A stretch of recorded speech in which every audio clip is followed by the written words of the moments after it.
Allahu Akbar Allah. Pada malam hari ini ialah kelebihan Aisyah dari perempuan yang lain.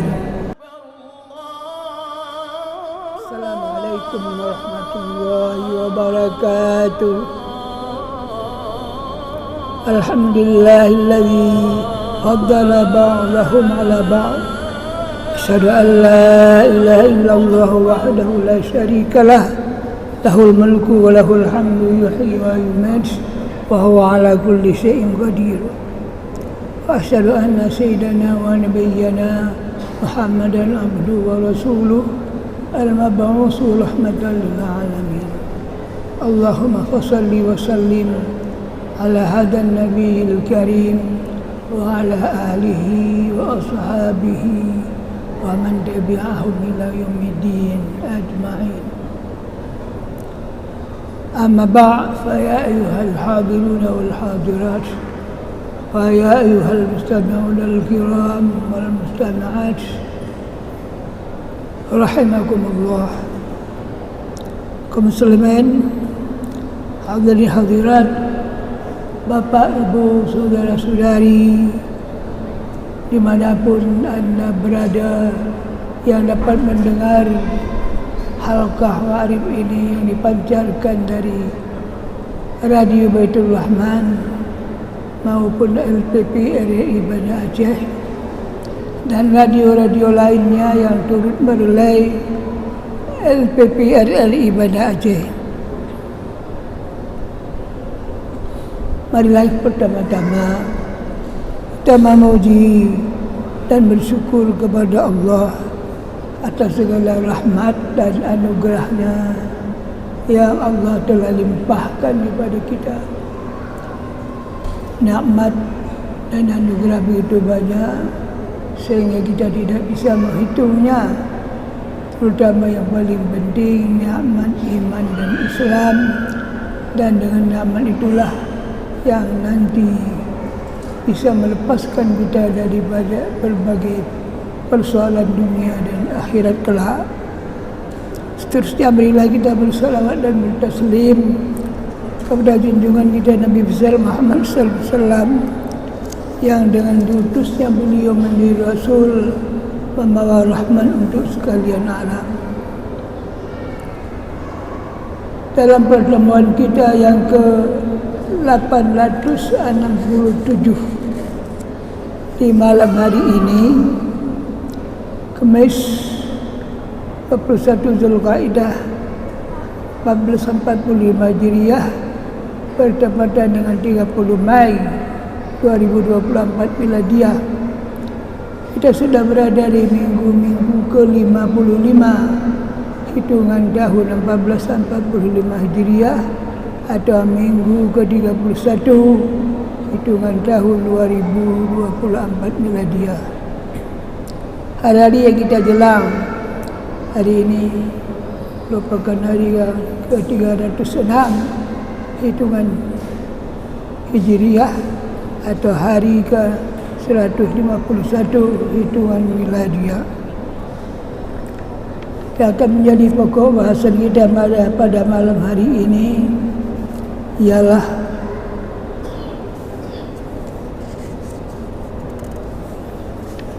kelebihan Aisyah dari perempuan yang lain.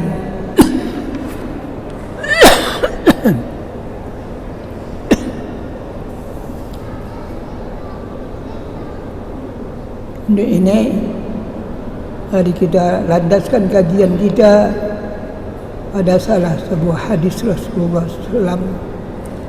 An Nabi Musa radhiyallahu anhu qala Rasulullah sallallahu alaihi wa alihi wasallam,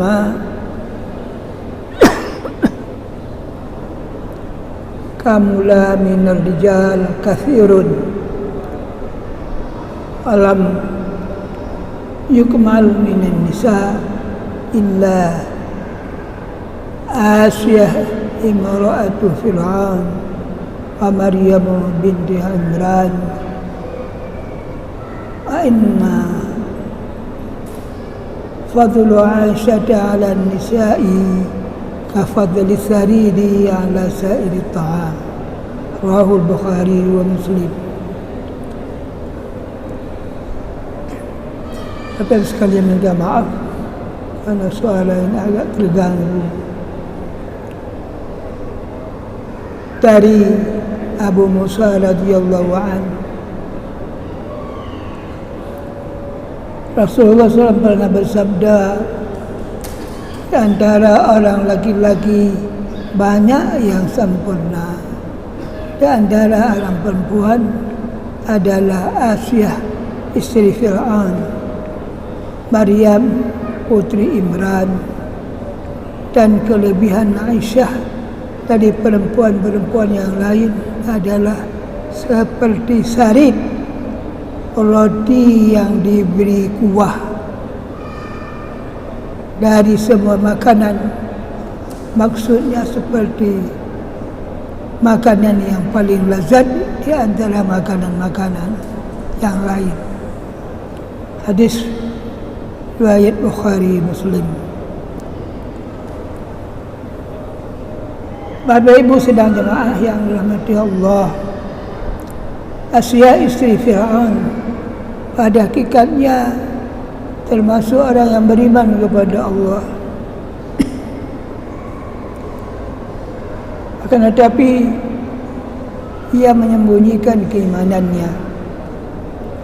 Dialah yang menyarankan supaya bayi Musa jangan dibunuh dan dijadikan anak angkat dalam keluarga Fir'aun dan hidup di istana. Bapak Ibu sekalian, menurut hadis yang berasal dari Ibnu Mas'ud dan dari beberapa sahabat yang lain, Fir'aun pernah bermimpi seakan-akan dia melihat api bergejolak mendekat kepadanya dari Baitul Maqdis. Lalu api itu membakar istana dan lambang-lambang kerajaan Mesir dan semua komoditas Al-Qibti, namun tidak membahayakan Bani Israel.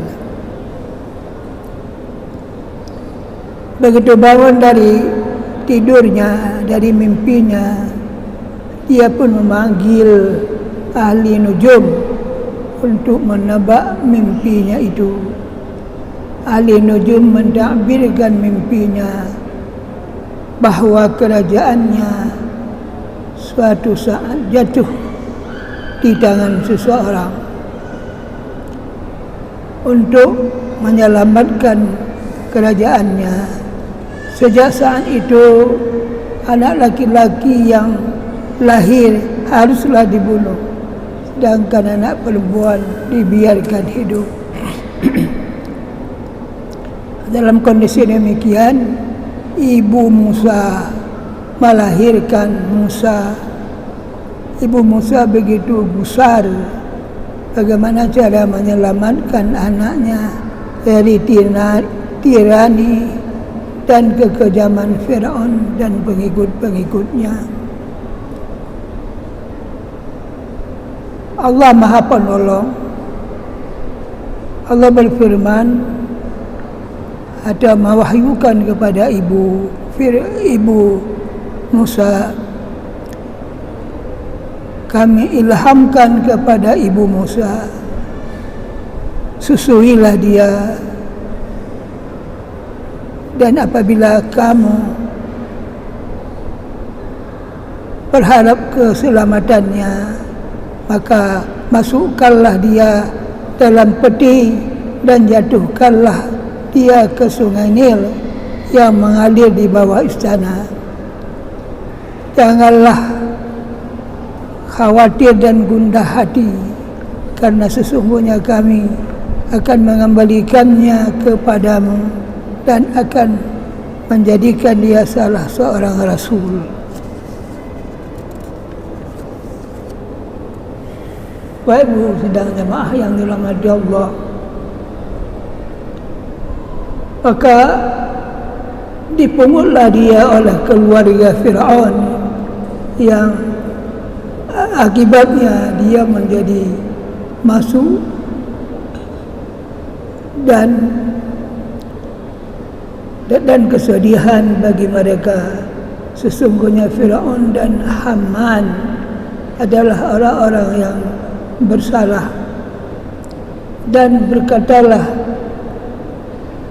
istri Fir'aun atau Asia, ia adalah penyejuk mata hati bagiku dan bagimu. Janganlah kamu membunuhnya. Mudah-mudahan bermanfaat kepada kita, atau kita ambil dia jadi anak angkat. Mereka tidak mengerti, tidak menyadari akan apa yang kejadian pada diri Musa. Ucapan Asia, mudah-mudahan bermanfaat kepada kita. Allah benar-benar mengarahkannya apa yang diharapkan Asia itu. Di dunia ini ia mendapat petunjuk melalui anak tersebut, yaitu Musa. Sedangkan di akhirat ia akan menempati surga karenanya. Bapak Ibu sedang jamaah yang dirahmati Allah, keinginan mengadopsi menjadi anak karena pasangan Firaun belum ada keturunan. Firaun sendiri tidak bisa menyentuh tubuh daripada Asia itu. Ibu Musa menyuruh memantau kepada keadaan Musa dari jauh kepada kakak daripada Musa. Musa tidak mau disusui dari siapa saja, dan dia pula tidak mau makan, sehingga keluarga istana menyuruh mencari pengasuh yang mau menyusui. Akhirnya ketika itu ibu Musa sendiri yang menyusui, yang memberi susu dan memberi makan kepada Musa. Maka Musa mau makan dan mau disusui. Maka tinggallah ibu Musa dan Musa di istana untuk mengasuh Musa dan membesarkan Musa dengan sempurna di istana Firaun. Bapak Ibu sekalian sedang jamaah yang dirahmati Allah, Maryam binti Imran ini wanita lain. Maryam binti Imran adalah wanita suci yang didoakan oleh ibundanya Hammah sebagai seorang anak yang beribadat di Baitul Maqdis. Suatu saat setelah Hannah suci dari haid dan berhubungan badan dengan suaminya Imran, Hannah hamil dan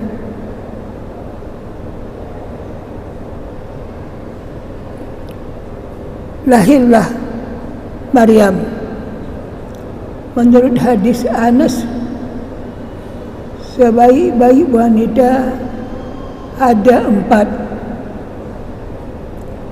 Khairu nisa'il alamin arba'un, Maryam binti Imran wa Khadijah binti Khuwailid wa Fatimah bintu Muhammad wa Asiyah imratu Fir'aun.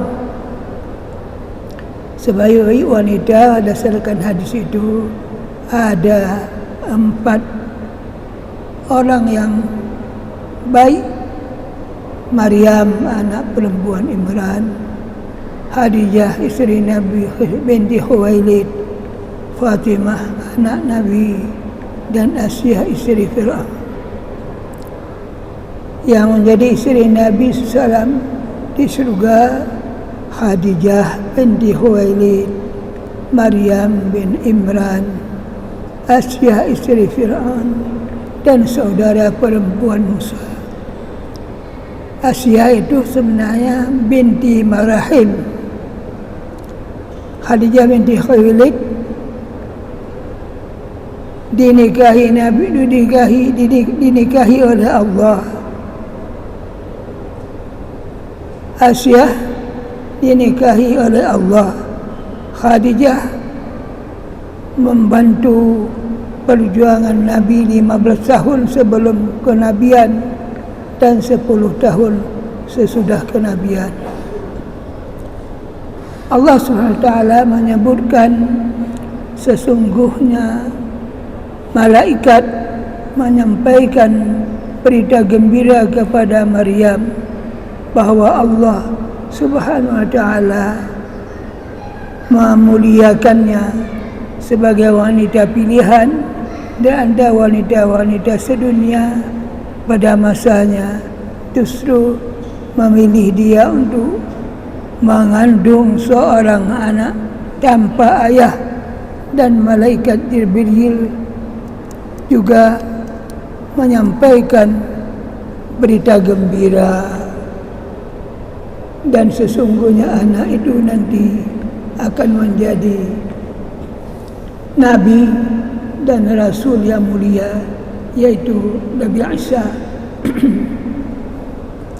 Adapun menurut pendapat jumhur dan Ahlussunnah wal Jamaah bahwa kenabian itu khusus bagi laki-laki, tidak ada kenabian bagi wanita, maka kedudukan yang tinggi adalah disebutkan Allah dalam firman-Nya kepada Isa, mal Masih ibn Maryam illa rasulun qad khalat min qablihi rusul wa ummuhu siddiqah. Al-Maidah ayat 75. Al-Masih putra Maryam hanyalah seorang rasul yang sesungguhnya Allah telah berlalu sebelumnya beberapa rasul, dan ibunya adalah seorang yang sangat benar. Al-Maidah ayat 75. Berdasarkan keterangan ayat ini, tidak ada halangan bagi Maryam sebagai wanita yang paling masyhur di dunia di antara kaum wanita, baik sebelum ataupun sesudahnya. Bapak Ibu sedang jemaah yang dirahmati Allah, Asyah dia dilahirkan pada Aisyah. Sekarang kembali kepada Aisyah. Aisyah dilahirkan pada tahun keempat dari kenabian, yaitu pada usia Nabi pada saat itu 44 tahun. Dia adalah anak dari sahabat dekatnya Nabi, yaitu Abu Bakar As-Siddiq. Abu Bakar itu pengertiannya ayah si gadis, dikunyahkan dengan ayah si gadis Abu Bakar, karena Aisyah adalah satu-satunya istri Nabi yang masih bikir atau gadis. 3 malam berturut-turut disampaikan wajah Aisyah oleh Jibril kepadanya, membawa kabar gembira bahwa Aisyah isteri Nabi di dunia dan di akhirat. Dinampakkannya wajah Aisyah pada sepotong kain sutra hijau ialah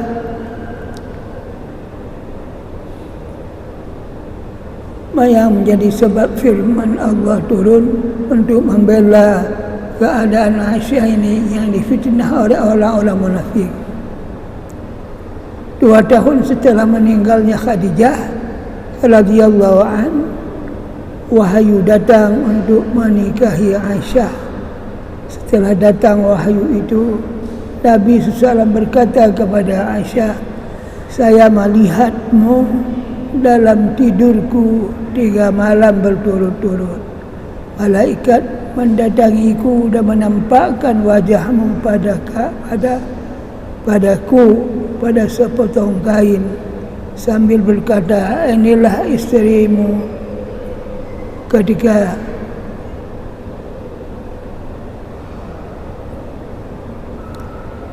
Ketika itu dinampakkan di tabirnya, Nabi melihat wajah Aisyah dalam keadaan tidur. Nampaklah wajah Aisyah. Kemudian ia berkata kepada Aisyah, "Jika ini benar dari Allah Subhanahu wa ta'ala, niscaya akan terkabulkan." Mendengar kabar itu, Abu Bakar dan isterinya sangat senang karena Nabi SAW berkenan menikahi anak beliau. Nabi mendatangi rumah mereka dan berlangsunglah pertunangan yang meriah dan berkah itu. Nabi SAW menikahi Aisyah dengan mahar 300 dirham. Kamar Aisyah bertepatan dengan Masjid Nabawi. Di kamar itulah sebenarnya wahyu banyak sekali turun, sehingga disebutkan sebagai kamar yang banyak turunnya wahyu. Di hati Rasulullah SAW, kedudukan Aisyah sangat istimewa dan tidak dialami istri-istri Nabi yang lain. Menurut hadis dari Anas bin Malik,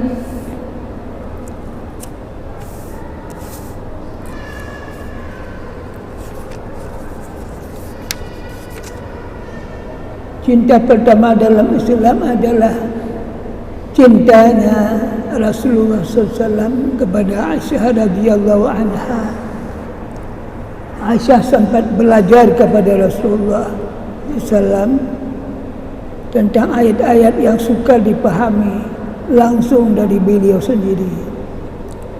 Di antara para istri Nabi, Aisyah lah yang dapat menduduki ummahatul mu'minin fil hadis. Aisyah radhiyallahu merupakan penghafaz hadis-hadis Nabi. Dia adalah orang kelima daripada sahabat-sahabat penghafaz hadis. Telah Abu Hurairah, Ibnu Umar, Anas bin Malik dan Ibnu Abbas. Bapak Ibu sekalian sedang jamaah yang dirahmati Allah, di saat-saat Rasulullah sakit menjelang wafatnya, beliau minta izin kepada para istri untuk menetap di rumah Aisyah radhiyallahu anha. Aisyah berkata, merupakan kenikmatan bagiku karena Rasulullah SAW wafat di pangkuanku. Kelebihan Aisyah radhiyallahu anha dengan perempuan lain adalah seperti sarit, roti yang diberi kuah dari semua makanan. Maksudnya seperti yang paling lezat di antara makanan yang lain. Begitu tamsilannya keutamaan dan kelebihan Aisyah radhiyallahu anha dibandingkan wanita-wanita lain di dunia, karena kecerdasannya, rupawannya, serta kealimannya dalam memahami agama, serta kesopanannya, serta rasa cintanya kepada Nabi dan kepada ayahnya sendiri Abu Bakar As-Siddiq. Bapak Ibu sekalian, inilah di antara hamba-hamba Allah, Allah beri kemuliaan, Allah beri apa yang namanya kelebihan daripada ciptaan-ciptaannya. Kalaulah pria-pria itu yang hebat, yang lebih itu banyak, akan tetapi wanita-wanita yang hebat itu sedikit, kata Nabi.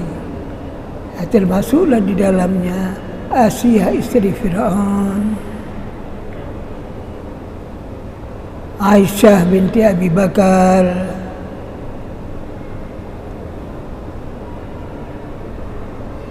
lalu Maryam,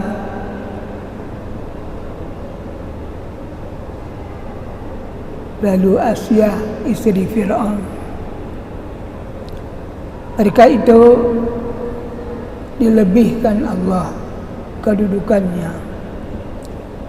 Kita memahami bahwa mama daripada Firaun, mama daripada Musa, begitu Musa dilahirkan dia merasa gusar, merasa gundah. Bagaimana caranya menyelamatkan Musa daripada kekejaman Firaun itu? Allah mewahyukan kepada ibu Musa. Wahyu itu dalam bentuk diberi pemahaman kepada ibu Musa supaya Musa itu diselamatkan dengan cara dimasukkan dia ke dalam sebuah peti. Peti itu dialirkan ke Sungai Nil, di mana Sungai Nil itu mengalir di bawah istana Firaun. Kegusaran ibu Musa itu wajar sebenarnya, karena kejamnya Firaun membunuh semua anak laki-laki. Allah membantunya. Apa yang diwahyukan Allah kepada ibu Musa, ibu Musa tidak ragu-ragu bahwa ini salah satu cara penyelamatan anaknya, yaitu Musa kecil yang baru lahir. Setelah dia dimasukkan ke dalam sebuah peti, lalu diberitahu kepada kakak daripada Musa, kamu pantau dari jauh secara rahasia, jangan orang yang mengetahui kemana mengalir, siapa yang ambil, kamu lihat, kamu perhatikan. Maka kakak daripada Musa terus memantau mengalirnya peti tadi, dan kemudian peti itu disambut atau diterima oleh pegawai istana. Ketika pegawai istana mengambilnya, memang ada keinginan daripada Firaun untuk membunuhnya. Akan tetapi Asia memberi saran, jangan bunuh anak ini, kita angkat jadi anak angkat, mudah-mudahan bermanfaat untuk kita. Akibat daripada saran itu, akhirnya perasaan Firaun pun lemah dan dia mau mendengar saran daripada isterinya. Bapak sekalian, bagaimana Allah memiliki kekuatan dan kemampuan hal-hal yang tidak mungkin dipikirkan dengan kemampuan manusia, Allah beri itu sebagai ilham kepada ibu Musa. Karena itu ketika ia lahir, Allah memerintahkan dia supaya disusui. Musa begitu diambil oleh pegawai istana, dia tidak mau menyusui, tidak mau makan. Mana saja wanita-wanita yang punya susu mau disusui, tidak mau. Makanan yang diberikan oleh siapa saja pun tidak mau. Akhirnya timbul semacam kegusaran. Bagaimana cara mengasuh anak ini? Lalu disarankanlah supaya dicari seorang ibu pengasuh. Dicari, memang janji Allah akan diselamatkan Musa, dan Musa akan dikawal oleh ibunya nanti. Sudah banyak yang mau membantu Musa, tapi Musa tidak mau menyusui, tidak mau makan. Akhirnya ibunya datang memberi susu, menyusui. Musa mau menyusui, dikasih makan, Musa pun mau makan. Sehingga Allah menyelamatkan Musa dari ancaman pembunuhan Firaun. Allah Maha Adil.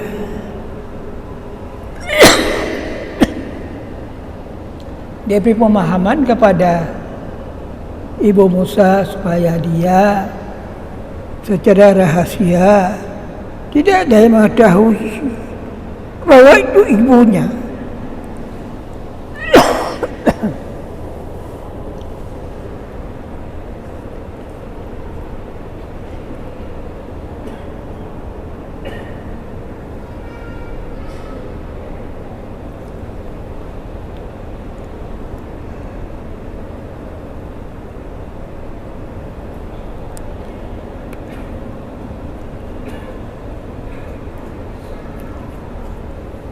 Begitulah perlindungan Allah kepada Musa, sehingga Musa diasuh oleh ibunya sendiri, diberi makan oleh ibunya, disusui oleh ibunya, dan tetaplah mereka tinggal di istana Fir'aun.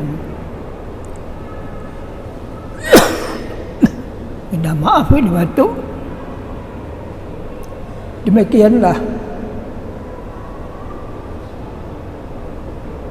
kehebatan Allah melindungi hamba-hambanya yang bakal menjadi rasul.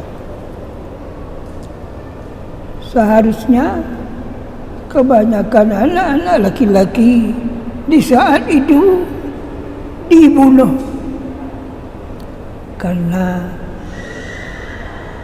Firaun khawatir bahwa anak yang akan lahir itulah nanti yang akan menggoncang kekuasaannya di Mesir.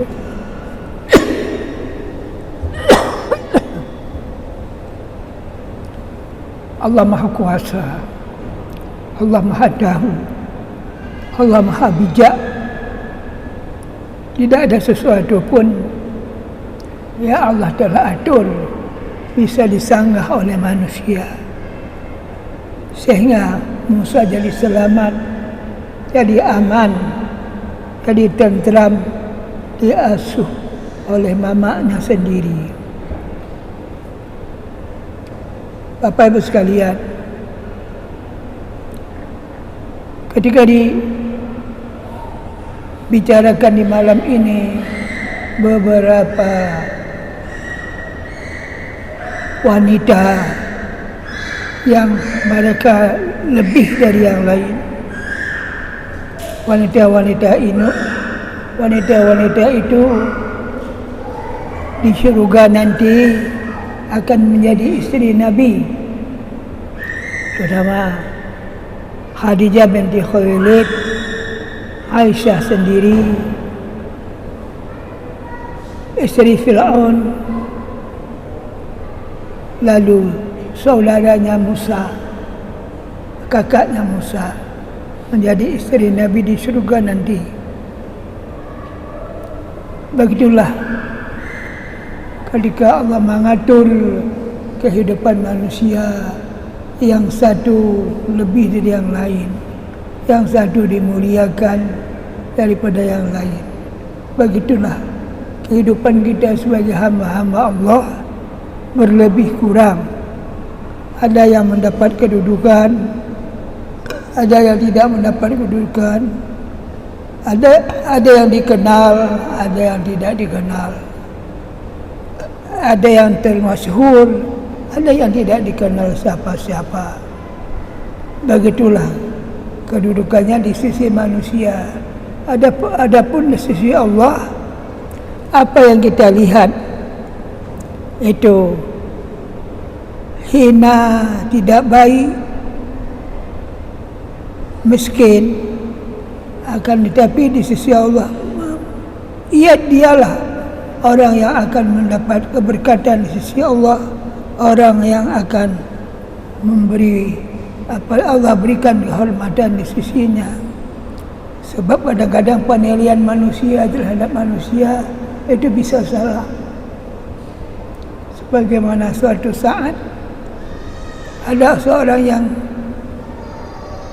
ganteng ditanyai, tahukah kamu siapa dia?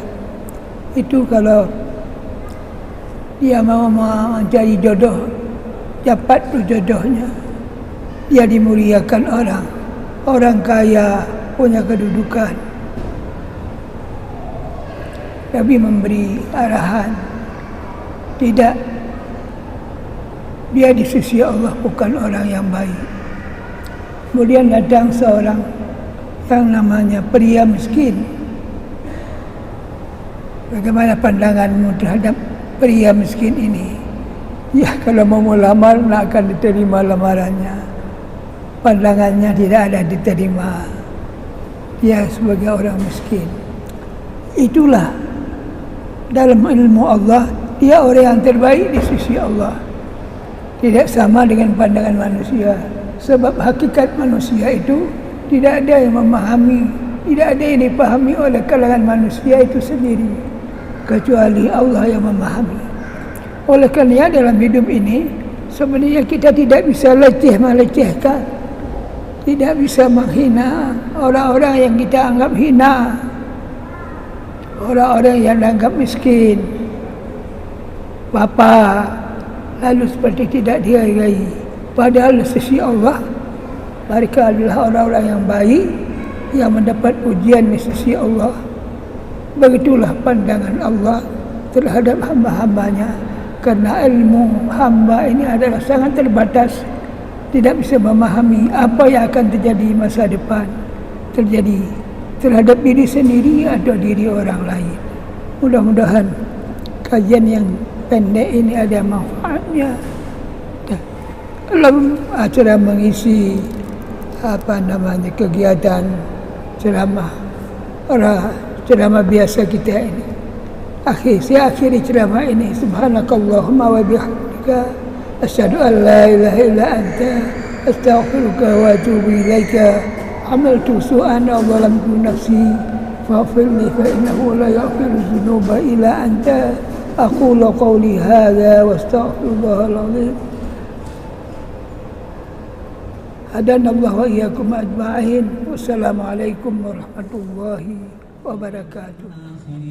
وصل وسلم على سيدنا محمد في النبيين وصل وسلم على سيدنا محمد في المرسلين وصل وسلم على سيدنا محمد في الملأ الأعلى إلى يوم الدين وصل وسلم على سيدنا محمد وعلى آله وصحبه أجمعين.